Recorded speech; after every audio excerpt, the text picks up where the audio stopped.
കരുണയ്ക്ക് വേണ്ടിയുള്ള പ്രാർത്ഥന. കരുണാവാരിധിയായ ദൈവമേ, പാപികളായ ഞങ്ങളുടെ മേൽ കരുണയുണ്ടാകണമേ. ഞങ്ങളും ഞങ്ങളുടെ മാതാപിതാക്കളും സഹോദരങ്ങളും വഴിവന്നുപോയ സകല തെറ്റുകളും കുറ്റങ്ങളും അപരാധങ്ങളും ഞങ്ങളോട് ക്ഷമിക്കണമേ. അവിടുന്ന് ഞങ്ങൾക്ക് വേണ്ടി ചിന്തിയ വിലയേറിയ തിരുരക്തത്താൽ ഞങ്ങളെ കഴുകി ശുദ്ധീകരിക്കണമേ. ഞങ്ങളെ ശിക്ഷിച്ച് തള്ളിക്കളയരുതേ.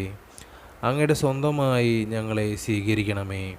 അവിടുത്തെ തിരുരക്തം കൊണ്ട് ഞങ്ങളെ പൊതിഞ്ഞ് ഒരു ബലമേറിയ കോട്ടയായി നിന്നുകൊണ്ട് അങ്ങയുടെ രക്ഷാമാർഗത്തിൽ ഞങ്ങളെ നയിക്കണമേ. ആമേൻ. സ്വർഗസ്ഥനായ ഞങ്ങളുടെ പിതാവേ, അങ്ങയുടെ നാമം ഉചിതമാകണമേ. അങ്ങയുടെ രാജ്യം വരണമേ. അങ്ങയുടെ തിരുമനസ്സ് സ്വർഗത്തിലെ പോലെ ഭൂമിയിലുമാകണമേ. അന്നു വേണ്ടുന്ന ആഹാരം ഇന്ന് ഞങ്ങൾക്ക് തരണമേ. ഞങ്ങളോട് തെറ്റ് ചെയ്യുന്നവരോട് ഞങ്ങൾ ക്ഷമിക്കുന്നത് പോലെ ഞങ്ങളുടെ തെറ്റുകൾ ഞങ്ങളോട് ക്ഷമിക്കണമേ. ഞങ്ങളെ പ്രലോഭനങ്ങളിൽ ഉൾപ്പെടുത്തരുതേ, തിന്മയിൽ നിന്ന് ഞങ്ങളെ രക്ഷിച്ചുകൊള്ളണമേ. നന്മ നിറഞ്ഞ മറിയമേ സ്വസ്തി, കർത്താവ് അങ്ങയോട് കൂടെ സ്ത്രീകളിൽ അങ്ങ് അനുഗ്രഹിക്കപ്പെട്ടവളാകുന്നു. അങ്ങയുടെ ഉദരത്തിൻ്റെ ഫലമായ ഈശോ അനുഗ്രഹിക്കപ്പെട്ടവനാകുന്നു. പരിശുദ്ധ മറിയമേ തമ്പുരാൻ്റെ അമ്മേ, പാപികളായ ഞങ്ങൾക്ക് വേണ്ടി ഇപ്പോഴും ഞങ്ങളുടെ മരണസമയത്തും തമ്പുരാനോട് അപേക്ഷിച്ചു കൊള്ളണമേ. ആമേൻ.